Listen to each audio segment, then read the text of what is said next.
Welcome back, college baseball fans. We're here for another episode of the College Baseball Show, Saturday morning live show brought to you by Just Baseball Media. I got two of my great hosts here with me today. I'm your host, Mark Garland. I got Jared Perkins. How we doing, Jared?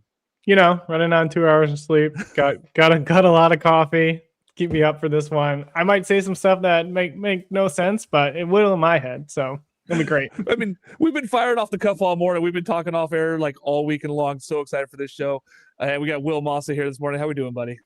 Oh, fantastic. Ooh, is that the Slam Marcos hat? Oh, with the Slam Marcos hat with a huge win last night over USC. You know, I've got a lot of opinions on what happened with a lot of the games yesterday. It was a late night for me. Obviously, we had ASU and Ole Miss running until 1:16 in the morning Central Time, so I was hanging out watching that game. Texas State wrapped up right around midnight, and then we had a marathon to finish in Lincoln with that game. So it was a crazy day across the board. Really excited for day two.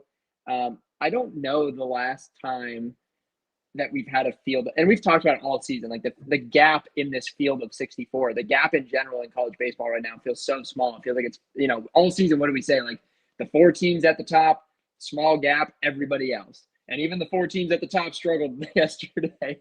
Like we saw UCLA go down. We saw Auburn go down to my pride and joy, UW Milwaukee Panthers. Just a crazy day across the board. Never seen, I don't know if I've ever seen 4 1 seeds, 3 national seeds lose on day one. Especially like, and we'll talk about these games in depth, but Auburn didn't pitch off yesterday. Like they get Marciano. I mean, granted, Marciano only threw 30 pitches. Like it was short leash. Like they're probably going to bring him back. 1 inning, 6 runs. Yeah, they're probably going to bring him back tomorrow. He only threw 30 pitches. He could throw again this weekend. Oh, absolutely. Yeah, he'll get. I guarantee he gets another start this weekend. But with so many teams pitching off, we saw so many teams and lose, and so many we'll talk about it in depth. But I've never seen such a deep field where like 4 seeds making runs at it. I think 3 seeds went. I guess ASU lost last night. 3 seeds, I believe, went 10-3 yesterday. Like unbelievable across the board. Like I don't know the last time where we've really felt like, well, and maybe it's a point to the committee a little bit. I think there's some 2 seeds that I wouldn't agree with being 2 seeds this year that happened to lose yesterday, and some 3 seeds that made really good runs at it. So it was a crazy day. I'm really excited for today. It's gonna be awesome. Yeah, as we talked about a lot this season, there's a lot of mush there between the top 5 and everybody else. Well, even those top 5 teams didn't, like, a couple of them did really well. Some of them struggled really bad. Like there was some real struggles, and 2 really long games. We had 2 14-inning games. We had a lot of weather delays out there. Like it was everything you want from a regional opening day. Like it was terrific. It was baseball theater at its finest. Let's talk about number 1 seed UCLA losing 2-3. And also in that region, Cal Poly takes down Virginia Tech. So we'll see Cal Poly versus St. Mary's in that first one, and UCLA and Virginia Tech in an elimination game. Will, we talked about this off air. UCLA has been struggling offensively for a few weeks now, and it showed its head again where St. Mary's gets that home run in the 9th, and then you're like, oh, UCLA's been able to come back. They've been able to come back. They did nothing. They didn't punch back at all. Yeah, it's crazy because all season we've talked about the depth of that lineup, and I feel like the issue right now is the depth.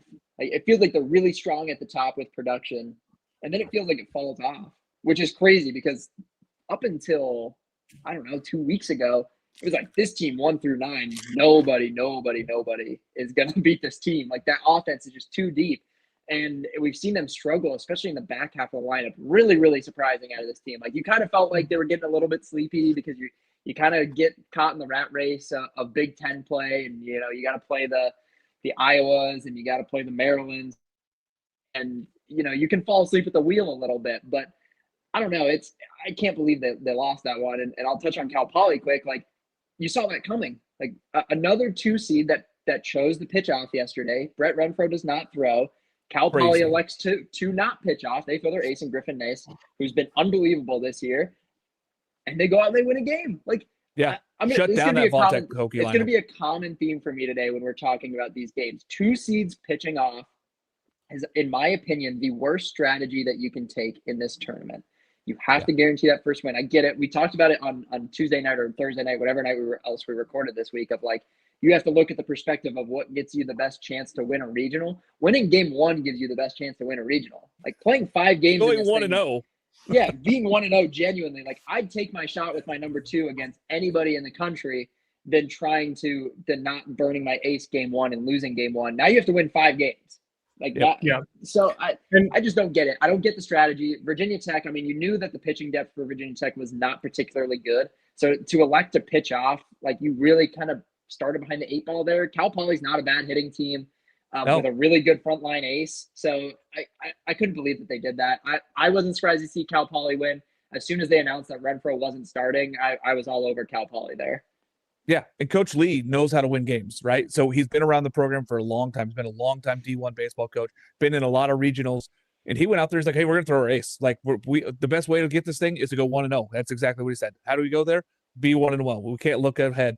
And then if you're Vaught Tech, for me, like after you see UCLA go down, do you not think about making that switch and be like, "Hey, maybe we go Renfro, and then we just get into that next game here against St. Mary's?" But Jared, we looked at it, and it's just a tough one there. Now you're number 1 seed overall. First time ever that the number 1 overall seed has lost their opening game. First time ever since 1999 when we started regionals this way. Are you a little concerned if you're UCLA fans? I'm definitely concerned, right? Like I don't think this all of a sudden is now a cakewalk for them to get through the regional. And we talked about it in the preview show. Like we said, Logan Redeman was going to be the X factor, but he didn't even like if you had Logan Redeman, they're still losing that game potentially, right? Doesn't the pitching matter. staff dominated. Wyland Moss was great. The bullpen didn't really give up a run until Easton Hawk came in and gave up that run late in the game, in the 9th inning, I believe. So it's just like the issue was not the pitching staff, was the offense. Like Rock Chalowski went 0 for 4. Mulavai Lavu went 0 for 4. I think Roman Martin had the only home run, like drove in the run and had a good game, but like the rest of the lineup from top to bottom just did not show up.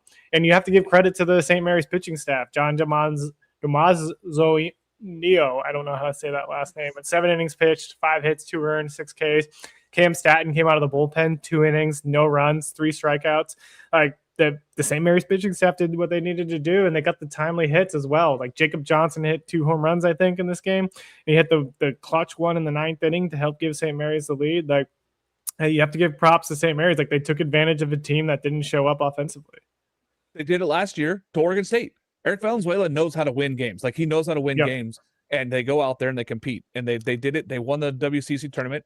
They weren't the number 1 seed. That was Gonzaga. And St. Mary's rolled them first game and rolled through that whole tournament. Like they're ready to play. They know what's expected of them. They're going to go out there and give Cal Poly everything they got today. I love that matchup. I think that's terrific. And I just don't think even Renfro, I mean, I think UCLA comes back and figures their way to get to the final in this one. But time will tell now. They've got a long road ahead of them. But they're also one of the teams that in this region, they're built for it. They have the pitching. They have the depth. They can go through this thing. They're still okay, but you're still a little scared after the offense puts up only 2 runs in that first game there. Yeah. West Virginia and Binghamton. 10 for West Virginia, 1 for Binghamton. Binghamton got the 1 to start off. They're like, hey, we're up 1-0, and then it was all West Virginia from there. And then Kentucky and Wake. Jared, we talked a lot about this, and I know you got some stuff to say about this, Will, after that. Big win for West Virginia, enormous win for Kentucky to beat Wake Forest like that. I mean, that was a big one to come back and score in the 9th. Like a lot of these games, teams scored in the 9th to win these games. It was very, very good baseball. Yeah, I mean, Wake was in the driver's seat for this entire game, basically, and it felt like that. We talked about in the preview show, too, that we thought that Wake was going to easily take this regional. I know, Will, you had difference of opinion. You think West Virginia is going to kind of roll through. They showed like they might do it. But I think if you're West Virginia, you love this because both Kentucky and Wake had to burn their aces in this game, in Lavonis and Jelkin. And so now you're kind of in the driver's seat to West Virginia. You go and like stomp out Binghamton, so you kind of get to rest your key arms here. Your offense gets hot. They get some confidence going into this next game. And so I think if you're West Virginia, you're excited. Like you don't have to see Lavonis. You don't have to see Jelkin. It's probably Ben Cleaver going for Kentucky today. Cleaver probably, yeah, most likely. So like you have to leg your odds there, and like West Virginia banks. Like the offense is really good, and they're gonna have Max Heel going in this one. So yeah, you gotta like your odds here. It could be a low-scoring game. We've seen Cleaver be really, really good in games that are big games. Like, and he's been good down the stretch here. He had some rough starts in the middle of the season, but he got good at the end of the season. I don't think Kentucky has enough, but you never know. I mean, they played each other last year in a regional, and it was one of the best games of the whole tournament last year. So maybe we're looking for that again today. Will, you talked about this. You said don't let the Cats get hot. They're a team that has the chip on their shoulder. Man, they went out and they did it. They did it late, and that's something they hadn't done all year, really.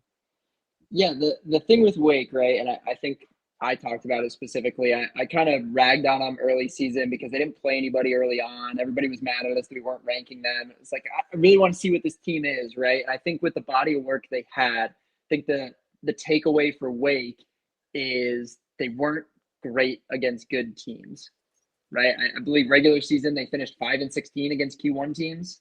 Yeah. Like writings on the wall, Chris Lavonis or not, right? And again, yeah, they're in the driver's seat all that game. Kentucky, man, it's the narrative, right? I talked about it on Thursday. Like nobody wanted them in this tournament. Everybody said they were undeserving, and believe me, I don't disagree with the sentiment. But when a team hears that, right, it's just fuel to the fire. It's all right, let's go win this thing, and then I can say, haha, I guess I did deserve it, didn't I? Right? So I know Kentucky's smiling a little bit already. This is going to be a really fun one. I mean, West Virginia has the path, right? We talked about it on Thursday. We assumed that Wake and Kentucky were going to burn aces in game one. You love West Virginia's odds. They're bringing in Maxiell, who's been arguably one of the best pitchers in the entire country. He's rocking almost a 2 flat ERA in a season. Big 12 pitcher of the year. Just an unbelievable arm. West Virginia, I believe, is 24, 25-5. With him or Cole appearing in any game this season. Do you think West Virginia hosts a super regional with a win? They got to feel pretty good about it. They got to feel pretty good about their chances after seeing right? UCLA go down in game one. Yeah, I would love to see a Morgantown Superman. That would be a blast. I genuinely you feel for Sabes because I don't think they were deserving of the 16. And we'll talk about it with Kansas too. Like, I don't believe Kansas was deserving of the 15. I think both are better than that. Like, committee kind of went from last year snubbing all the Big 12 teams of hosts to this year just burying them at the back and trying to get rid of them with tough regions. You got to love your odds if you're West Virginia, though. Like, I think they are lined up to just, I think they're going to roll Kentucky today. I really do. I think that offense is better than what Kentucky has. Cleaver's been hit and miss. I don't think Kentucky's offense is going to hang with Yale. And I think Jason mentioned it earlier in the week too. Like, West Virginia's weakness is that they go 6 arms deep, like 6 really good arms deep. And then after that, it's like, now what? With them beating Binghamton the way they did yesterday, like, you didn't have to use anything. Like, you can exhaust the resources today and feel really good about the 2-0 game going for a sweep against teams that are going to have to be on their 3rd and 4th games that are going to have to exhaust all the bullpen. So I think you love the Mountaineers odds to at least get into a super. Would love to see them host. That'd be awesome. But worst case, we'll see them go to UCLA. If they host, punch their ticket to Omaha. Like, agreed. Completely agreed. Yeah, because if any of those West Coast teams or even Virginia Tech, if they somehow come, I would very much think that you would see Sabins and West Virginia get there. Awesome. But you're going to send St. Mary's or Cal Poly to Morgantown? Good luck. Or I mean, I think West Virginia's in a great spot. Their biggest weakness to me has always been they don't hit a lot of home runs. Well, they show they don't have to. And that thing is, when you don't hit home runs, you don't necessarily slump offensively. And they're not. They just went out there and they bang doubles. They get guys on base. They steal bases. They do a lot of things right that we've seen from a lot of Big 12 games this year, from a lot of those teams like the Kansases and Cincinnati's and these teams that tend to bang the ball around the yard and not have to hit the ball out of the ballpark. I like that. I think West Virginia's in a good spot here going up against most likely Cleaver today for them, and Yale has just been outrageous for them. So I like West Virginia here. Number 2, Georgia Tech in the Atlanta Regional, 22-5 over UIC. Like, man, it was they showed up and they're like, hey, we're going to hit home runs in the first inning. We're just going to start hitting home runs and we're never going to stop. It felt like, that meme where they're like, stop, he's already dead. Like, stop hitting home runs. This is over. You got to play the whole thing out, and good for, UIC going out there and getting some runs late, putting up some runs and fighting back a little bit. But this is all Georgia Tech. And the Citadel and Oklahoma are going right now. I don't know. The score was tied. I don't know what it's at currently. 4-3 Oklahoma. 4-3 Oklahoma in the 6th inning there. Listen, though, this is all Georgia Tech. This is a Georgia Tech regional. Will, we talked a lot about this, and this might have been one of the easier draws and the easiest paths. And Georgia Tech did not fumble. They went out there and just banged. Yeah, just good old-fashioned bully ball yesterday out of the Jackets. Like, that team just freaking mashes. And for UIC, right? UIC hit a home run in the 1st inning. You're like, like, here we go. Like, this, let's see something.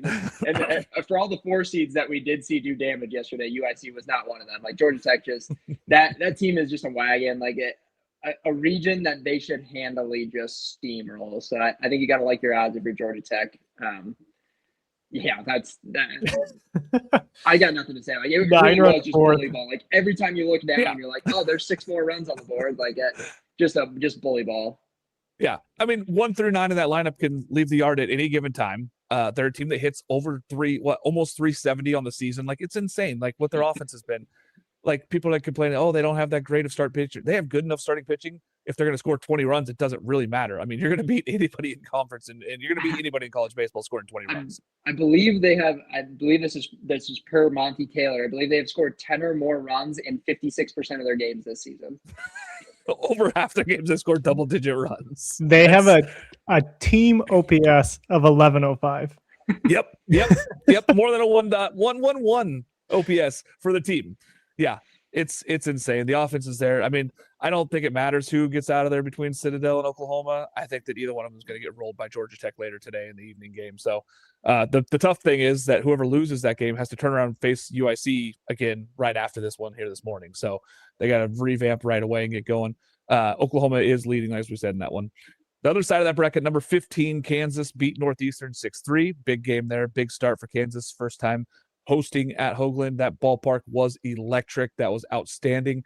And then Missouri State and Arkansas faced off, and Missouri State loses that one 5-9. Arkansas didn't necessarily look terrific early in that game. Missouri State kind of missed some opportunities where they could have scored a lot more runs. They left a lot of guys on base, which is something they didn't typically do during season. And we kind of saw the bullpen woes of Missouri State come in late there, where Arkansas started to hit the ball around the yard a little bit. Late in that one. Less home runs than I thought, and a lot less of a crowd for that last game there between Missouri State and Arkansas. I was shocked to see how many empty seats there were in the Lawrence Regional, especially since they sold out in less than 1 minute. Jared, we said, hey, Kansas has a good shot here. They got a good team. They're playing good baseball. They go out and beat a solid Northeastern team for the 4 seed. This is easily one of the hardest brackets RPI based. Now they get Arkansas. What do we see today? Yeah, I mean, I think it's going to come down to Hunter Dietz, right? He's the ace of this Arkansas staff. And so, like, they pitched off and it worked out well for them because they were able to get to Missouri State's bullpen. But there's a time where I was like, I don't know if Missouri State can kind of keep pouring it on. Like, they got a chance to win this. But it's McClain did a good job coming out of the bullpen, or McElvain came in, shut that team down. It was really good. Yeah. And I mean, that's the thing is with Missouri State, like Max Knight looked great. And then as soon as Max Knight was taken out after 4, it was just kind of a struggle for the rest of the bullpen. And Arkansas capitalized and they took advantage of it. They didn't hit any home runs, but you had like Micah New was 4 for 4 RBIs out of the 8 hole for them. Gackle wasn't fantastic, but he did what he kind of needed to do to keep this team in the game. Like gave up 3 runs over 4 innings, struck out 7. And then, as you mentioned, McElvain was great. Steele Evans was great out of the bullpen. Just kind of really what you needed if you're Arkansas in terms of getting out of this game. Like you saved kind of your main guys, and that you can go to Hunter Dietz today. Like you're not going to have to see Dominic Vagley, who Vagley was absolutely dominant against Northeastern last time. Like he was looking back to his like ace potential, and so you have like the matchup if you're Arkansas. But again, like we know that Kansas has that awesome environment. They bang, like Tyson LeBlanc went yard again. Dario Osorio went yard again. Dietz is going to have his work cut out for him. And I guess the question is, like, can the Kansas team that's only seen Big 12 pitching, like, light up an elite arm and one of the top draft prospects? Yeah, it's going to be very interesting here. Will Kansas, Arkansas, great, but we get Missouri State, Northeastern to start this thing off. The Hoag's going to be crazy. It's going to be cranking. Crank the hog. It's going to be insane there. Do you think Missouri State, with the offense they have and the potential, and that ballpark plays well to offense? Like yesterday, the wind wasn't blowing out, but most of the time it blows out there. Do you think they got a shot here coming back? I mean, pitching is going to be limited after this round of games. Yeah, I mean, you look at what they did on the pitching side, and quite frankly, none of the bullpen arms they used threw a lot of pitches other than Owen Slater, who threw 58 pitches, whatever it was, 60 pitches. The thing you got to look at yesterday, right? Like Missouri State was in the driver's seat for most of that game. Like Jared said, Max Knight comes out, the walks become an issue. They ended up walking 9 Razorbacks, and I know they left a lot of guys on base. So did Arkansas. Arkansas left 11 guys on base yesterday. Like Missouri State left 12, but Arkansas left 11. Right? It was the walks. So 9 walks yesterday. I believe all of which Max Knight had 3. So even Knight had 3 and 4 innings. Granted, kept them off the board. but then you have 6 the rest of the way.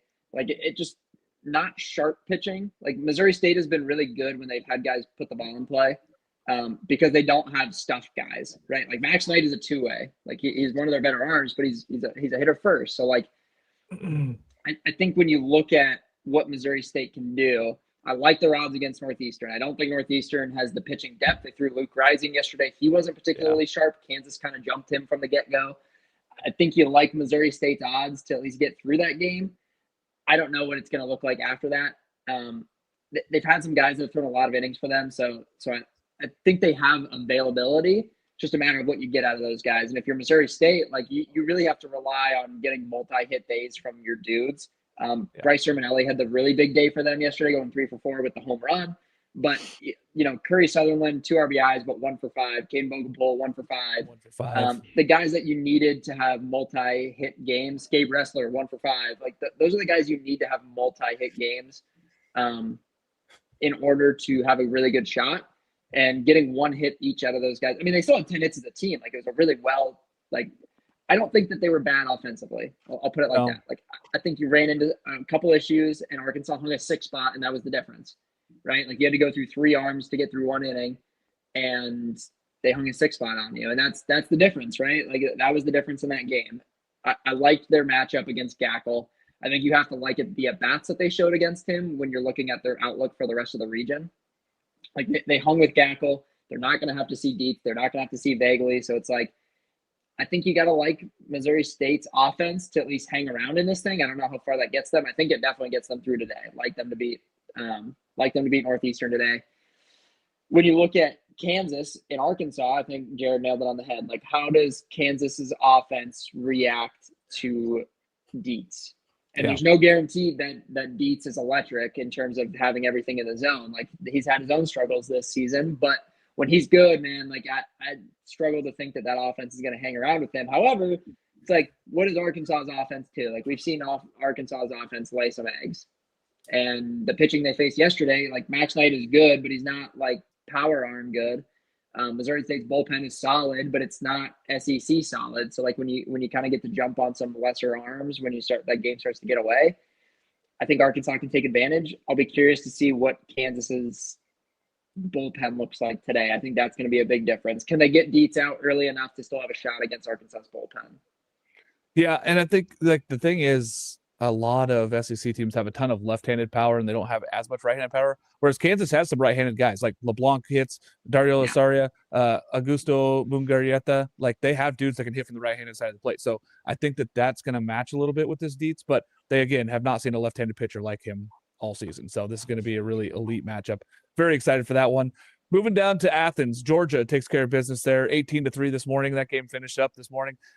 Brutal for Long Island to have to show back up this morning and give up more long balls to Georgia.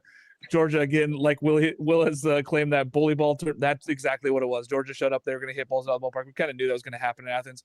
I think the other side, though, Liberty Flames taking care of business, winning 4-3 over Boston College. I said how much I love Liberty, Will. We talked about this a lot. I kept saying, hey, I love the Flames here. I don't know if they have enough to go up against Georgia, but Ben Blair showed why he is a potential first-round draft pick. Like, he was really good against Boston College. Yeah, yesterday we talked about this being like one of the premier day one pitching matchups, Colarusso versus Blair. It was as advertised. Yep. And it was so much fun too, because it wasn't dominance in the way that you think it was. Both pitchers allowed 2 runs over 7 innings. They combined for allowing 18 hits. Blair gave up 8 hits in 7 innings. Colarusso gave up 10 hits in 7 innings. Like, not a lot of Ben Blair had 0 walks, 7 punch outs. Colarusso had 6 punch outs, 2 walks. Like, this was just a really fun game. This game was as advertised. Like, of the games that we really circled yesterday, this is exactly how this one went. Man, tough for BC, tough for the ACC. We had a comment. We actually never talked about it. The Sun Belt comment at the very beginning that somebody made. It's not incorrect, right? I don't disagree with the Mercer point. I don't disagree with the Sun Belt point. Let's look at the ACC. The ACC got wiped yesterday outside of Georgia Tech and UNC, who are national seeds. Like, NC State, you had Boston College lose. Not that these teams should have been out, but man, like you look at conferences that didn't perform well yesterday, and like I think you got to take a real hard look at what the ACC did yesterday. So I get it. Like the Sun Belt got beat around. You had a 1 seed lose. Man, the ACC was arguably worse. This game was really fun though. Like love Liberty. I don't think they have the pitching depth to get through this thing, but that's a good win for them. Super like this is where the no run rule in postseason. You're like, come on, really? Like they really have to show up. Like LIU's really got to show up back to the yard to finish this game with Georgia after being like you're going to show up to the field down 15 runs.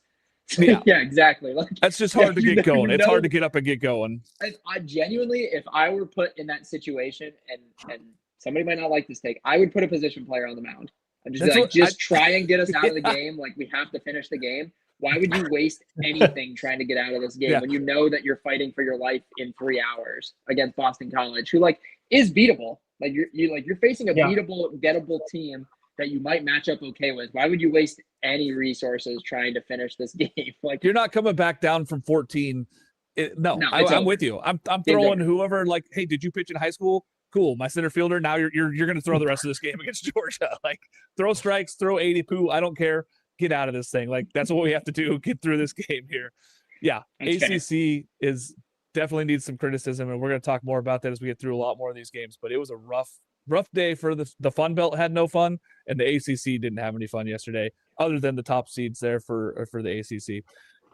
Mississippi State is the 14 seed here on the other side of that bracket.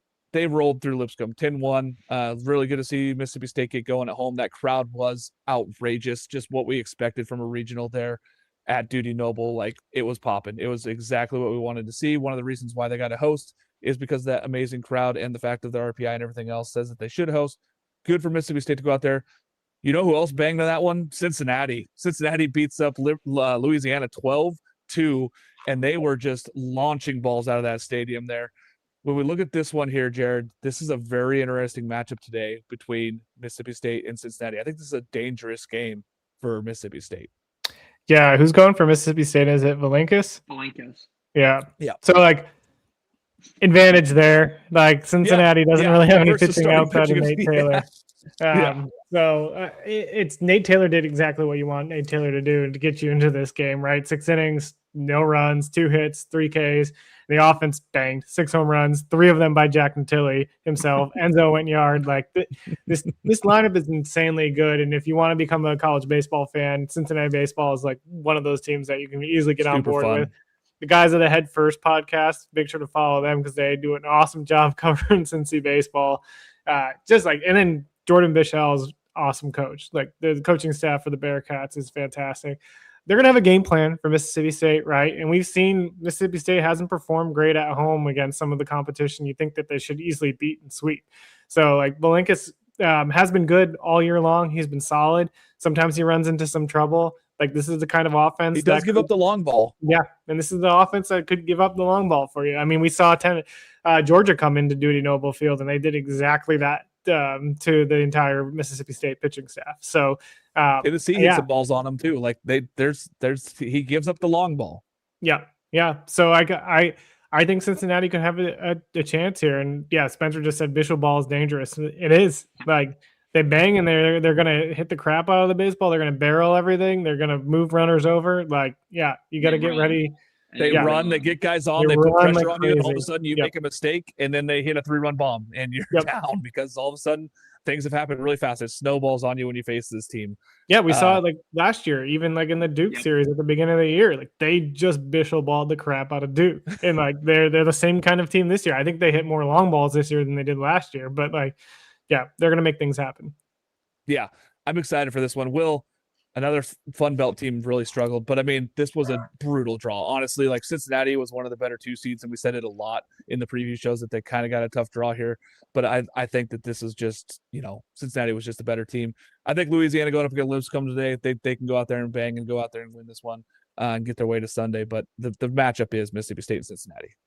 Yeah, super, super fun one. I mean, Jack Natilli hit a ball yesterday, like, quite frankly, I don't think ever came down. Like, he absolutely crushed one yesterday. Might sound crazy because I know Anthony Pack has been so good for Texas. Like Enzo's got a legit conversation to be had for freshman of the year. Like that kid has been unbelievable this season. So much fun to watch. This team is really, really fun. I think Jared nailed it though. The issue is like what happens after Nate Taylor. Like, are you gonna?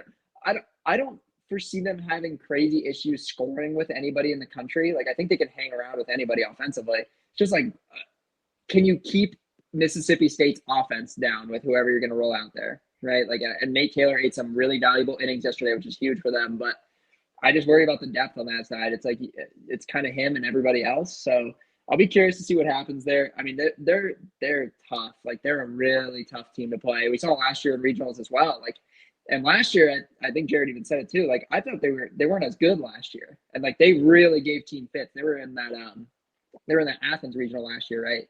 And they just gave everybody fits. So I think you got to like Cincinnati. Like, they've been there before. Bishel's been there before. Like, they know how to mess with these really good teams. So I hate to rag on it, but like SEC teams struggle against small ball stuff. Like, I wouldn't be like, yeah, they're going to have to rely on a little bit of the long ball, but as soon as they start playing some small ball, like, I think you're going to see some weird plays happen.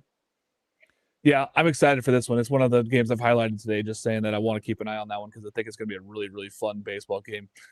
Let's go over to Auburn, number 4 seed, 8, Milwaukee 13. Will, I'll get to you as soon as I name the next one.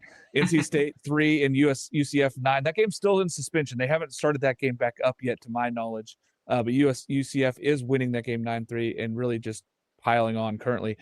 Let's talk about Auburn and Milwaukee. Massive win. Biggest win ever in the program history for Milwaukee, going in and beating Auburn in Plainsman Park, which I think everybody looked at this and said, hey, Auburn to a super. Wow. I mean, like, Milwaukee shut up. I was even harsh on Milwaukee, and I'll eat my words. I said, hey, this is the worst team that got in. They did not look like they looked like the best team in the country going up against that Auburn pitching staff, which has been elite all season. Yeah. I think the biggest surprise is how they chased Marciano. So I was thinking about this game coming into it, and you got to look at it as like, Thies has been really solid for them. Like, he's not overpowering. He just throws cutters. Like, he's just 87 cutters in the zone, gonna get you to swing, gonna get you to put balls in play.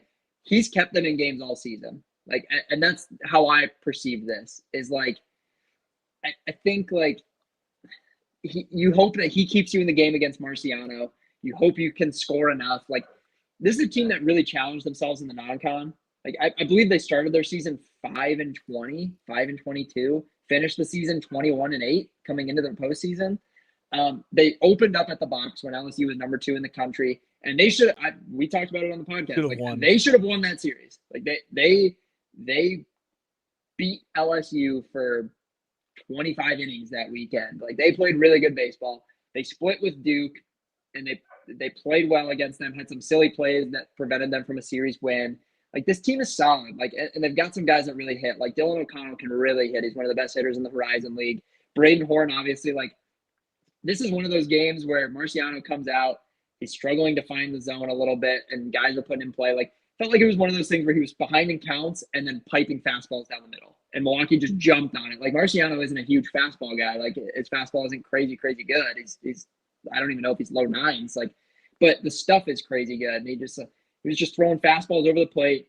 Milwaukee jumped all over it. And then you get the one big swing. Like, this is one of those games where you struggle early, and if you don't give up that big swing to Braden Horn on the 3-run home run, they probably don't win this game. Like, it's such a momentum shift early on to get that home run swing. It's not just a 4 spot. Like, you're in trouble, you punch one in, and then all of a sudden you're down 4-0.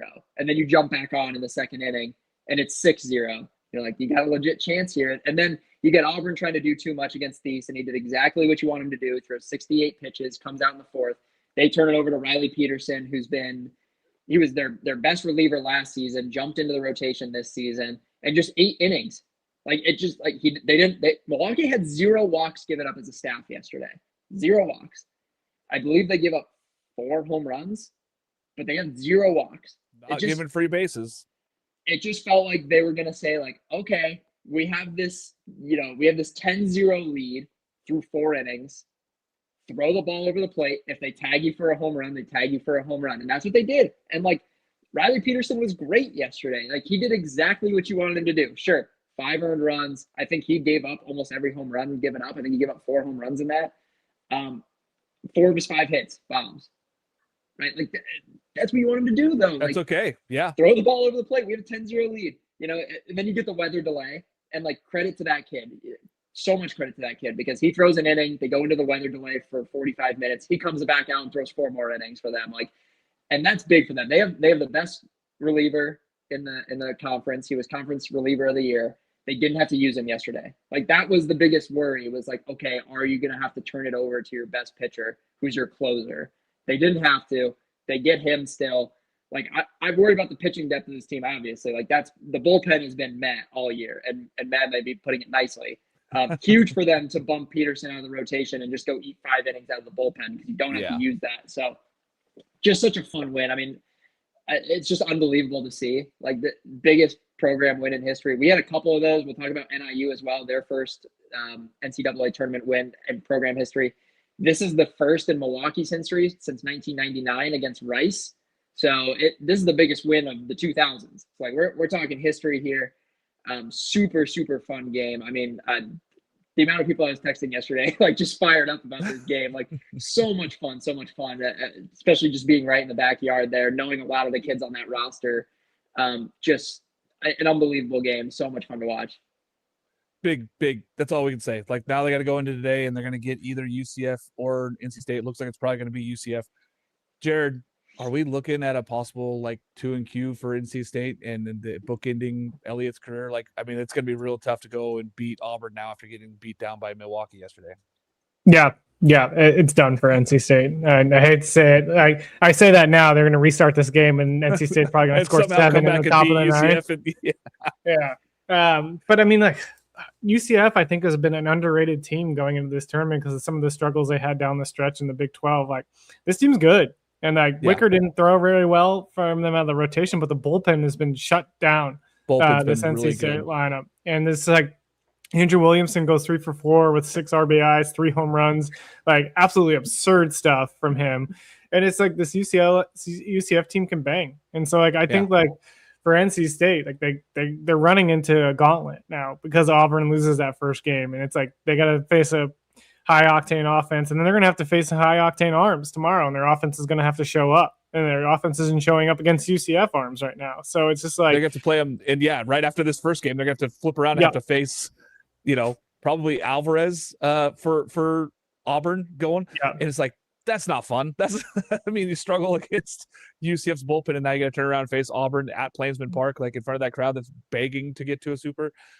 I think that it's tough, and I Elliott. Terrific career. Love him as a coach. Love him as a person. Huge baseball guy. 1,100 wins. Like, they shouldn't have been in the field, but I'm glad that he's at least getting there. But it's that they're not. This feels like a no chancer. So 2 and done. Bye. Yeah, sorry. If they were playing Milwaukee, then I'd be like, okay, no, they're not. But... I don't know. I watched Milwaukee yesterday, and I have a different feeling now. 13 seed Nebraska beats South Dakota State, the Jackrabbits 4-1. Not a lot of offense there for Nebraska. Arizona State and Ole Miss put in a 14-inning just gem of a game. Arizona State drops that one. Ole Miss walks it off in the 14th. What a back and forth battle that was, though. And Arizona State comes all the way back and ties this thing back up late. I loved this game, and it was exactly what we wanted to kind of bookend the night of college baseball. Jared, tough loss for Arizona State, as we saw the bullpen kind of having struggles again. And they didn't, though. They actually held Ole Miss for a while until the very end. The Arizona State team just couldn't hit late. They just didn't get any hits in extra innings.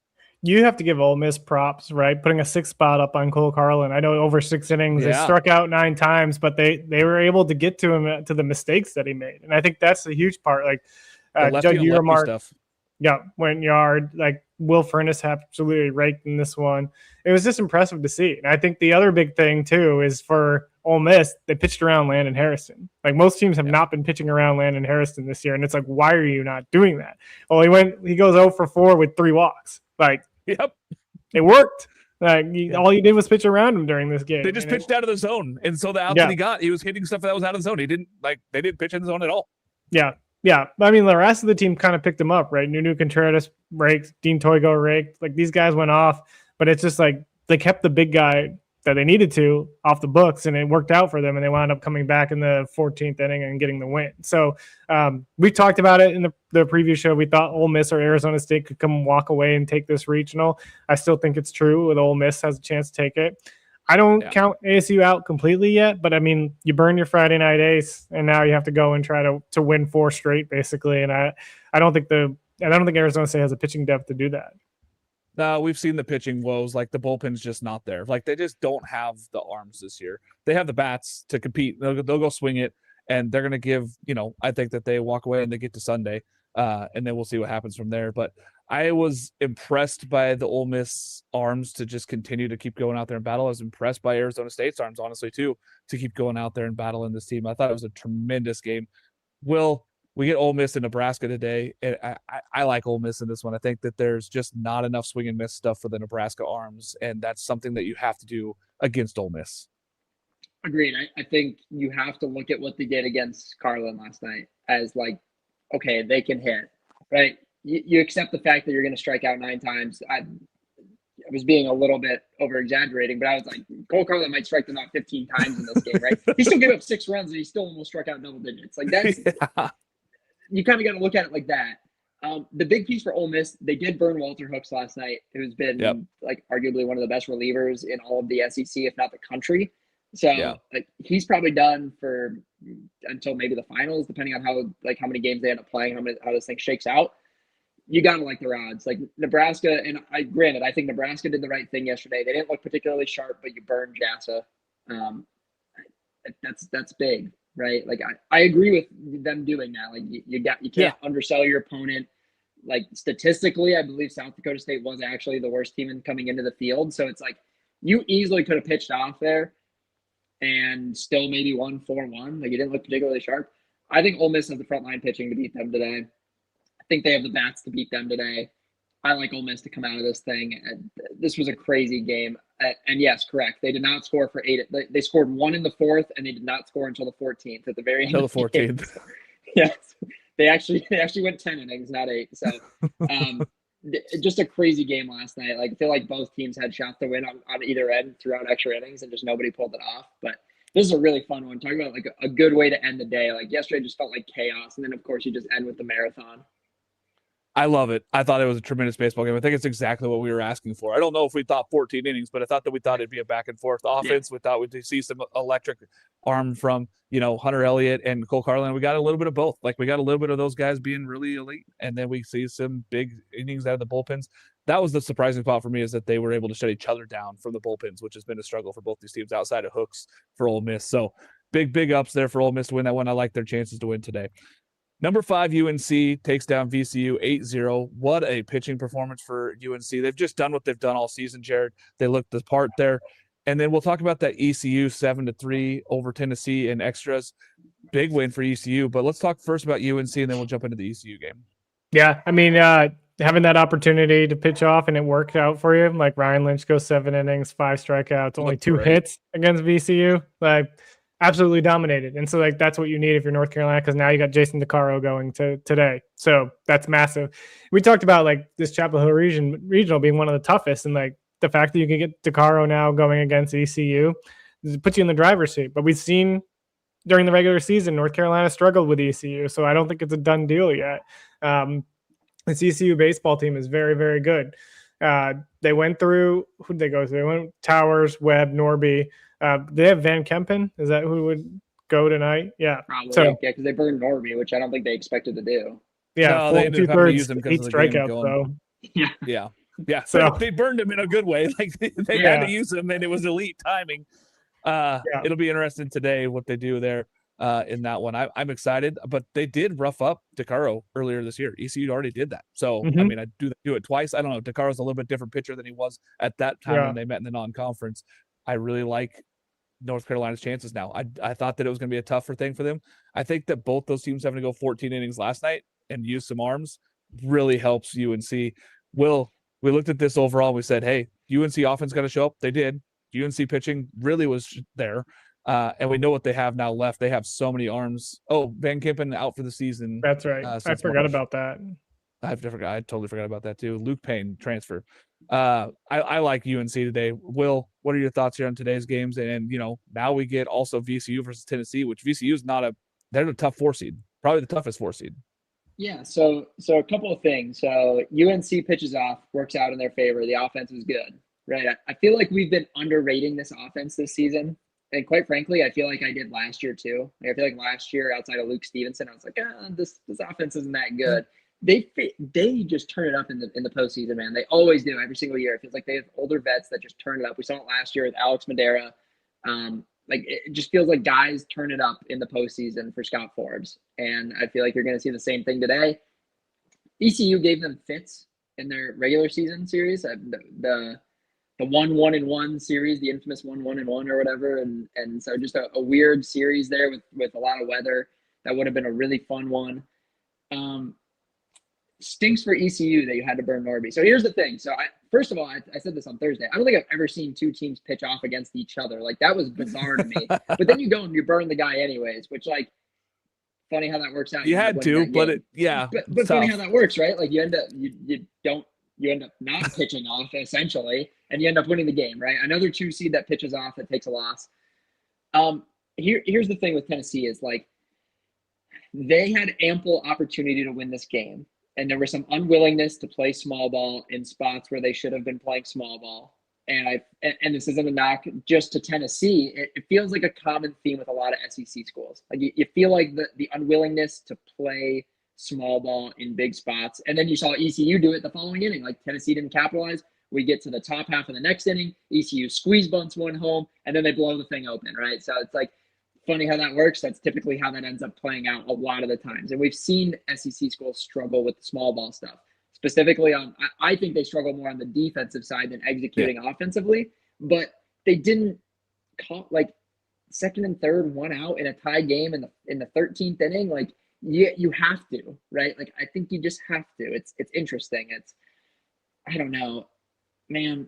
It's a tough loss for Tennessee. Like, you felt like they had it. You get the big home run in late, and you're like, they're going to make a crack at this thing. They're going to find a way to win. And then all of a sudden, you just can't scrape across that run. You had a couple of different opportunities in extra innings, and ECU ends up winning, the big squeeze bunt, and then they blow it open with just a couple extra. You've got Tegan Coons. So you like their odds against VCU. Unfortunately, it's Tegan Coons against VCU instead of UNC when you burned a lot of arms. I believe Cam Appenzeller threw yesterday late in that game too. And so, like, they used a lot of big bullpen arms, maybe not gassed them, but used them nonetheless. So I like the odds today. Like, I think they'll be fine against VCU. Then you're playing for your life at that point after that. So these extra inning games, especially when you choose to pitch off, like, that's when it really bites you in the butt. And I know it's hindsight. Like, do you win with Coons instead of blanking who they threw yesterday? But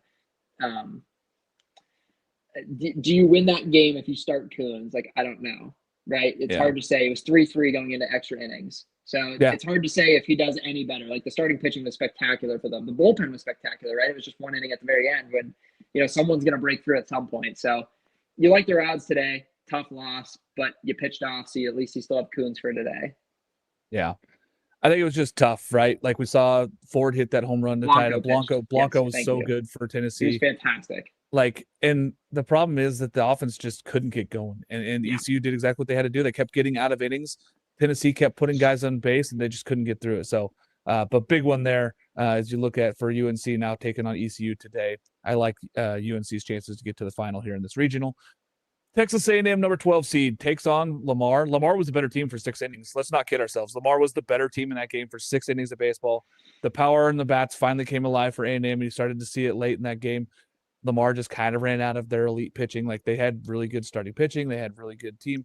They were hitting at the beginning of the game, and then A&M's bullpen kind of came in and actually shut them down, which is something that I don't think any of us really thought was going to happen. I thought once we saw the 5 runs from Lamar, we thought Lamar would kind of keep rolling because the offense can go for them. And then A&M bats kind of came alive and won that 1-7-5. Texas State, Slam Marcos, wins that game late against USC. You could say USC pitched off. Govil was electric. He was really good in that one still. Like, he was still very, very good in that baseball game. And USC had put themselves in a chance to win that game. I think I came away more surprised by Texas State winning that one. And the only team in the Sun Belt to win, Will.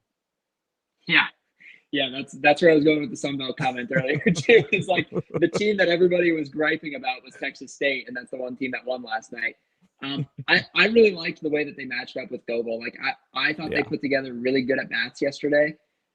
the difference maker was the ability to, and you can call it luck, you can call it, executing pitches. They weaseled out of a lot of innings when USC was trying to score. USC left 14 runners on. I believe they were 1 for 12 yesterday with runners in scoring position. Yes. A lot of their runs just came on the solo. Yes, Chris Olivier is. He's talking about the hitter. Yes, that guy is also huge. The first baseman. Chris Olivier for Lamar is unbelievable. He was really good last night. But yeah, like USC in unlikely fashion scored on the home run ball last night. Like that was kind of what I didn't expect. Yeah. They were 1 for 12, 1 for 13 with runners in scoring position. Like, again, call it what you will. You can call it luck. You can call it weaseling out of innings. I mean, we got some spectacular defense. Rashawn Galloway made the catch of the day yesterday, crashing into that right field wall. He had to come out as a defensive replacement after that game. Or after that inning. So he got an at bat, and then they took him out of the game.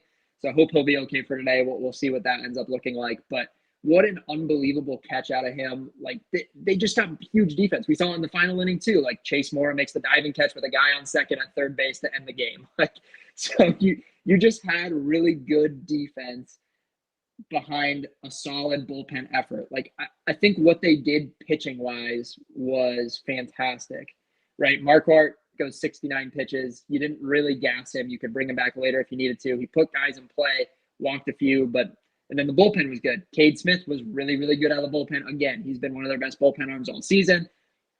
You get into that late game, it's kind of back and forth, and you turn it over to Wade Cooper, who was their best bullpen arm for a good chunk of the season. Bumped him into the rotation, and he was just unbelievable last night. 5 punch outs in 3 innings, just shut down USC.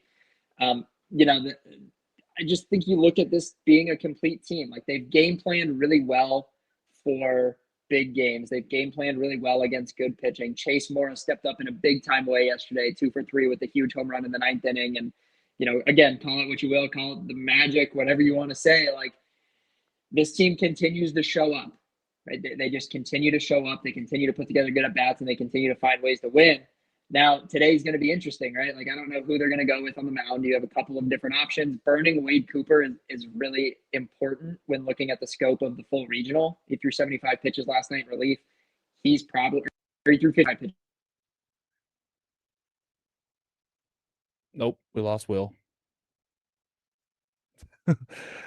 My big thing for coming away from that one was, Texas State tiptoed a lot of that game. They tiptoed a lot through that one, getting through and beating USC. But I think the biggest thing we're looking forward is that they cannot have that many walks again. You can't give up that many free bases. You can't do that to Texas A&M. Texas A&M will punish you with the power that they have.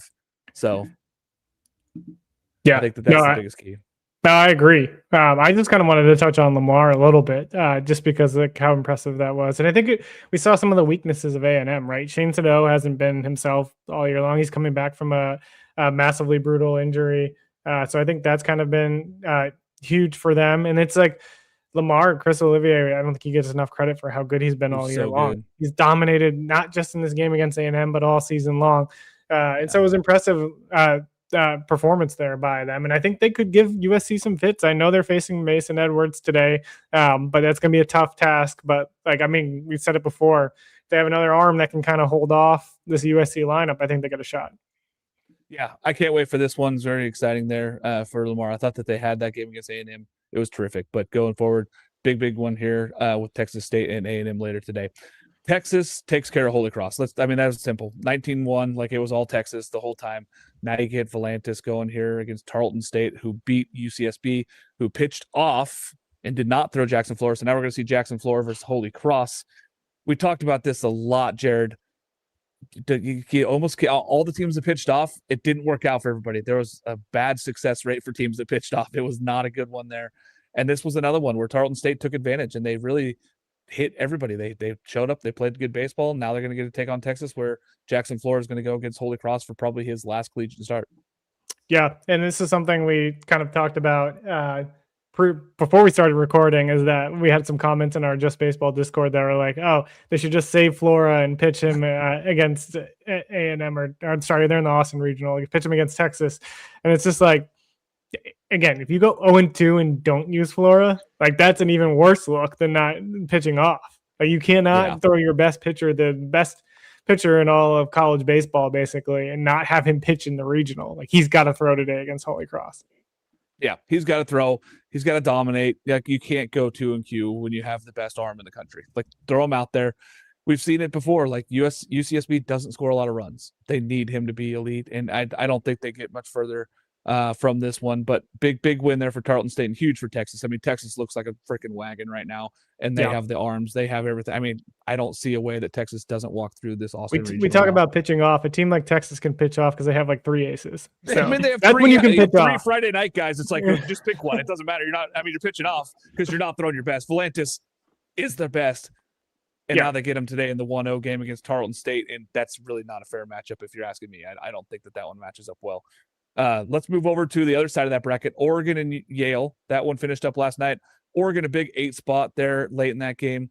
But really, it was Jack Oman for Yale really held those bats. Like, yes, he gave up 3 early. There was some mistakes from Yale, but he's a 4-pitch guy. He was really good. He hasn't been healthy all season. But for him to get the ball and go out there and go up against this Oregon team, and all the Oregon hitters said it after the game, like, that's an elite arm. That's an elite pitcher. That's an elite dude. Really, really big win there for Oregon, though, to go and get that first one, especially because on the other side, Washington State beats Oregon State 3-2. Nick Lewis, complete game. Man, 0 walks. We talk about this all the time in postseason baseball. Don't give up free passes.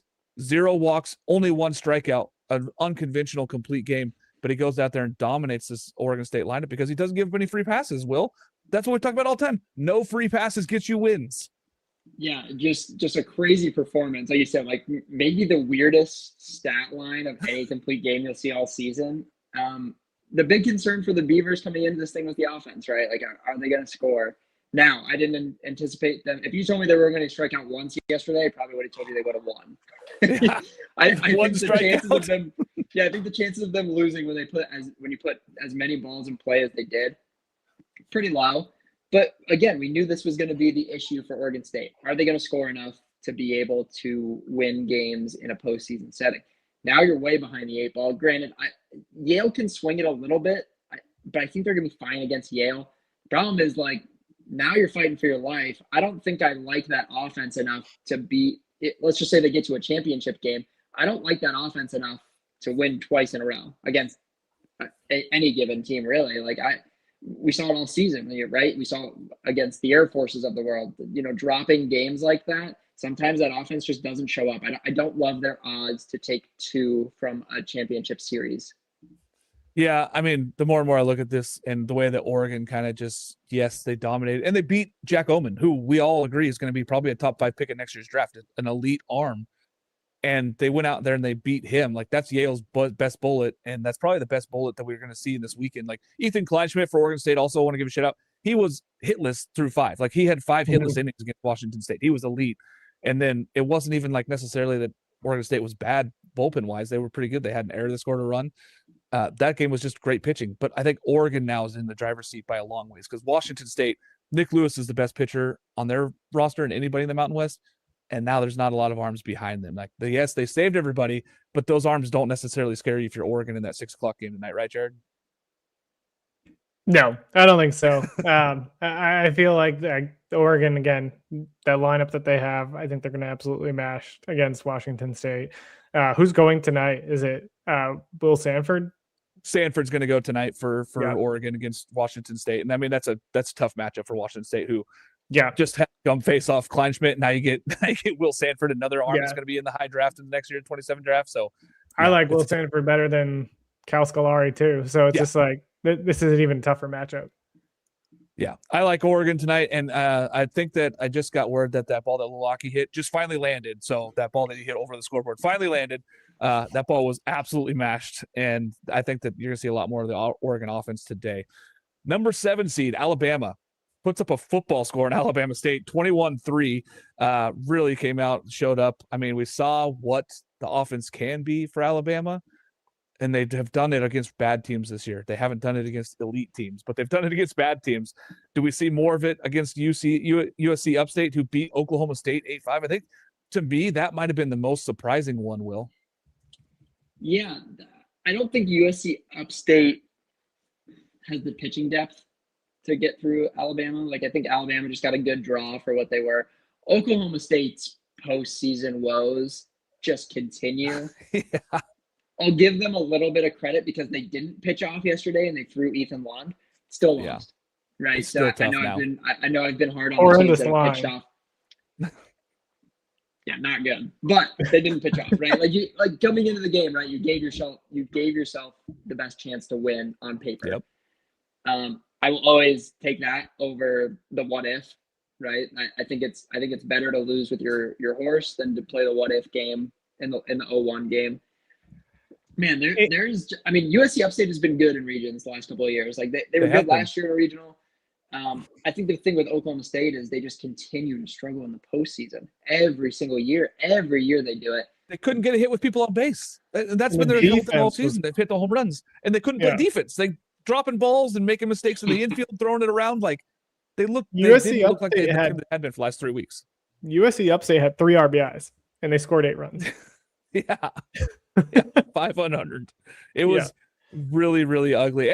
But again, Oklahoma State left so many guys on base where normally they would drive the ball to the ballpark. And Tuscaloosa is a ballpark you can hit the ball out of. Like that's a ballpark you can hit home runs at. And Oklahoma State didn't take advantage of that. So I think that was the shocking thing for me is how bad Oklahoma State looked when they had looked so good the last 4 weeks of the season. Ever since they lost the series to Kansas, they looked really good down the stretch of the season. And then they looked really bad yesterday. Now they got to bounce back against Alabama State. I think they do that. But on the other side of that, Alabama versus Upstate, this votes for Alabama, right? This is a big Rob Vaughn possibly hosting a super regional now, right, Jared? Yeah, I think so. I mean, we talked about kind of how the Alabama lineup just kind of terrorizes non-SEC teams, basically. Yeah, it does. I mean, the ball that Justin LeBron hit yesterday, I think, still hasn't come down. It was absolutely destroyed. And the 5-4-2, 4-3, that was like the earned runs they gave on every pitcher that Alabama State threw at them. Again, get it. It's a SWAC team.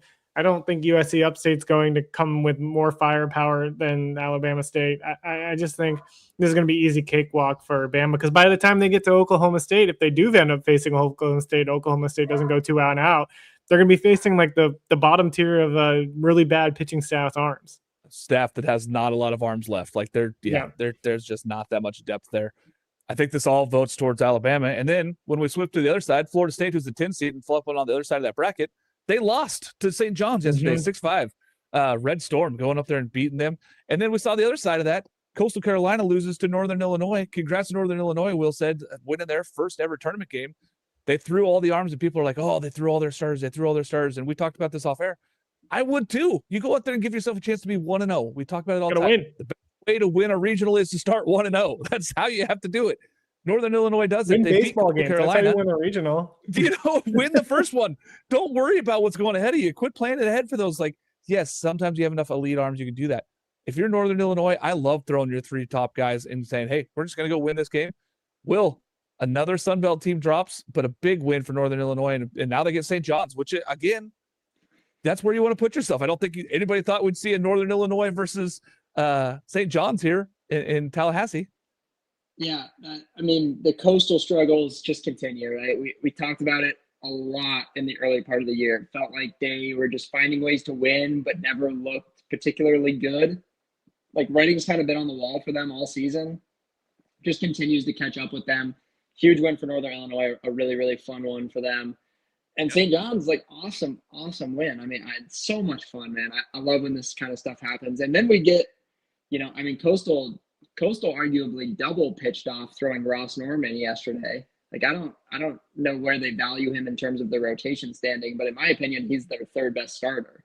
So to me, they like double pitched off, which and now you got to face Florida State. And you get West Mendez because they threw off. Because they threw off. They threw West more yesterday. Yeah, so now you get West Mendez and fighting for your life. Like, I think Coastal is out. I don't think Florida State has the offense. Like, call me crazy. I don't think Florida State's coming out of this either. I think we're going to see St. John's or Northern Illinois come out of this thing. Coastal's going to get eliminated, and then we're going to see Kevin Schnall in a South Carolina uniform. Take the South Carolina job. 24 hours. I kind of agree. I am on the fence because I picked Florida State at the beginning of the year to win the national championship. That was a different team. We know what they're missing, but I still think that they might have enough firepower to get through this one. I did say all season, and when we got to regions, that they're a team that has to stay on schedule. now they're off schedule. Now they're behind it. Now they don't have a ton of arms. And we saw that the bullpen arms struggled yesterday against St. John's. They couldn't get outs. They couldn't go pitch outs. Stokes had a hard time. Abraham had a hard time. Like, these guys could not go and be dominant like they needed to be. I like Florida State to get to the championship game. I don't know if they have enough arms to get through that. So it'll be interesting to see who wins today against Northern Illinois and St. John's. Big one there. Matchup excited. Number 8, Florida, and takes on Ryder. Took them 10 innings, and they did it in walk-offs fashion, but Ryder came all the way back in this one, almost took it to Florida. Florida does win 8-7, and Miami beats Troy on the other side of that. Miami offense looked like the piece. Rob Evans struggled at times in this game, but he gave them just enough to kind of get through this one where the offense, we know it can womp. Jared, we get a Miami and a Florida matchup today. This is going to be a pretty fun game. Yeah. I mean, we kind of saw what Florida did to Miami during the regular season, so maybe there's a chip on the shoulder for Miami to kind of come back here. And it's a different Miami team now than it was at that time. I will say that.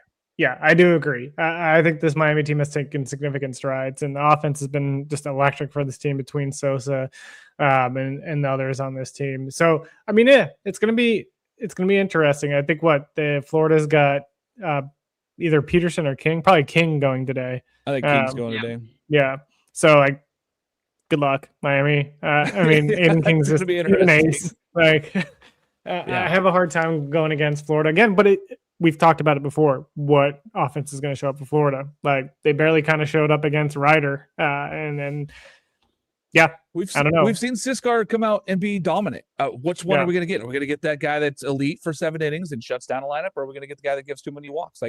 I know, Will, we talked about this. We said, hey, who are they going to go with? They went Evans first game, which I like. I like that they went Evans and said, hey, we're going to go out there and take this game, and Troy's a tough team. Now they get Siskar. I think that's an okay matchup against Florida. I mean, he really has the stuff. It's just whether he can throw enough strikes. Yeah. I think, Florida, if you're a Florida fan, thank God for Brendan Lawson. Yeah. Or else you're staring at an 0-1 game. Miami has to get Sully eventually. I don't know, man. Florida's has just had their number. It's crazy.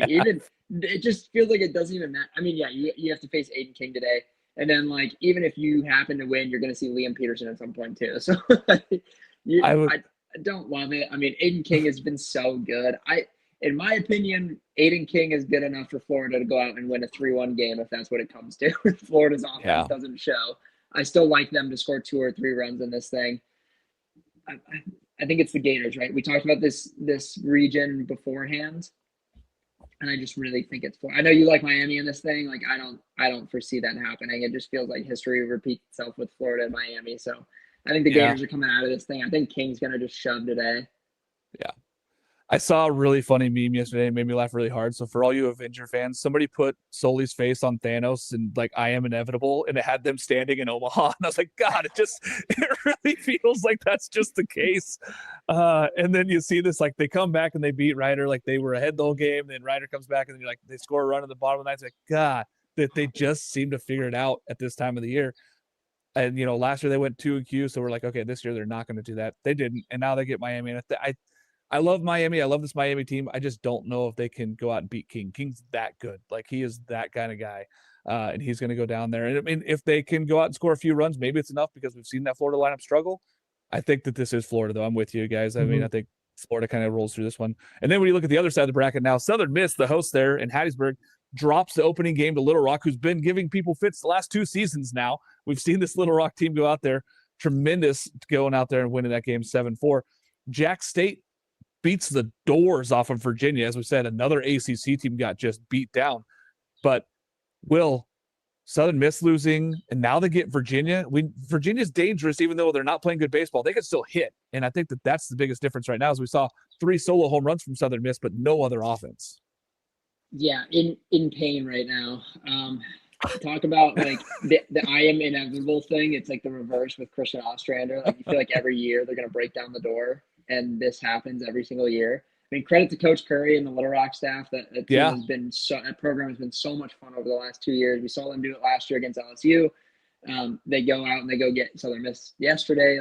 Just an absolutely awesome story. Coach Curry is one of the best mid-major programs or mid-major coaches out there. Just a fantastic human. Got an extension this year, right? Yeah, you got a big extension. Yeah. So just awesome to see. Like, you love seeing stuff like that. I absolutely love that for the sport. Really good for the program. Really good for the sport. Southern Miss, man, like every year, right? I just ragged on Oklahoma State about it. It feels like Southern Miss is kind of in the same boat. I mean, even in the years when they've gotten to supers, right? Like last time they were in a super, it was the Tennessee one, the Chase Burns region, the Chase Burns super. So it's like they just haven't broken the door down, which is crazy because I love Ostrander. I think he's one of the best pitching minds in the entire country. They do it year in and year out. They're one of the best teams in the entire country in terms of roster retention year over year. 10 straight seasons of 40 wins. Like, at some point you got to break down the. It's almost like them and ECU are kind of lumped into this bucket where it's like, when are they going to break down? When are they going to break the door down? Right? It has to happen at some point. I mean, we've seen some unbelievably talented ECU teams not get through regions. We've seen some unbelievable Southern Miss teams not get through supers. Like, I don't know, man. It's tough to see because like you want that coach to see that. Like, you want Godwin, you want Oz to get through it and get into Omaha. Like, you'd love for that program too, and you think it probably gives them better odds of sticking around. Especially in just this new landscape. But man, that's a really tough loss, right? I think if you told me that Southern Miss lost, I would have said low scoring, like maybe the offense didn't show. I'm more surprised to see they gave up 7 yesterday. Now you're fighting for your life against Virginia. I don't think Virginia is particularly good. Like, I think they'll be okay today. Jack State, man. Like, and I'll be honest, like I don't want to say I've been a Jack State hater. I've been a Jack State non-believer this season. Truthfully, that's a good way. That's a good way to put it. Like the strength of schedule, the non-con has never done it for me.